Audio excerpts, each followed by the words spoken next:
বরাদ্দ দেওয়া হয়েছিল, যদি তাদের এই বরাদ্দ 5 কর্মদিবসের ভিতর উইথড্র করা না হয়, আমরা মঞ্চ 24 অধিদপ্তরে যাব, মন্ত্রণালয়ে যাব, যতক্ষণ পর্যন্ত এদের বরাদ্দ ক্যান্সেল না করা হবে আমরা মন্ত্রণালয় থেকে বের হব না।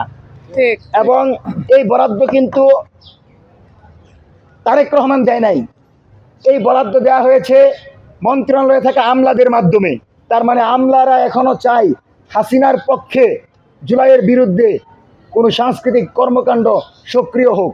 সেজন্যই বলছিলাম যে যদি তারেক রহমান সংস্কার না করেন, ফ্যাসিবাদী ব্যবস্থার পূর্ণ বিলোপ না করেন, তাহলে জাতীয়তাবাদী দল 2 বছরের বেশি ক্ষমতা চালাইতে পারবে না। সম্মানিত সাংবাদিক বন্ধুগণ, আজকের এই আয়োজন থেকে আমরা জুলাইয়ের সকল শক্তিদেরকে বলবো, আমাদের গণভোটের গণরায় বাস্তবায়ন হয় নাই, আমাদের হাদি হত্যাকাণ্ডের বিচার হয় নাই, জুলাই গণহত্যার বিচার হয় নাই, তার মানে জুলাই এখনো শেষ হয় নাই। জুলাই চলছে, জুলাই চলবে। এবং জুলাই জনতার বিপরীতে গিয়ে আপনারা যদি কোনো রাষ্ট্র ব্যবস্থা কায়েম করতে চান যেখানে এক দলের রাষ্ট্র হবে, তাহলে জনগণকে প্রতিরোধ করতে হবে।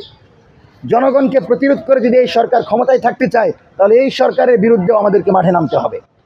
সেজন্য আজকের এই সংবাদ সম্মেলন থেকে কালচারাল সকল ফ্যাসিস্ট শক্তি, গোষ্ঠী, সংগঠন এবং গণমাধ্যম কর্মী যারা জুলাই গণহত্যার সাথে জড়িত ছিল, এদেরকে দ্রুত সময়ের ভিতর বিচারের মুখোমুখি করতে হবে।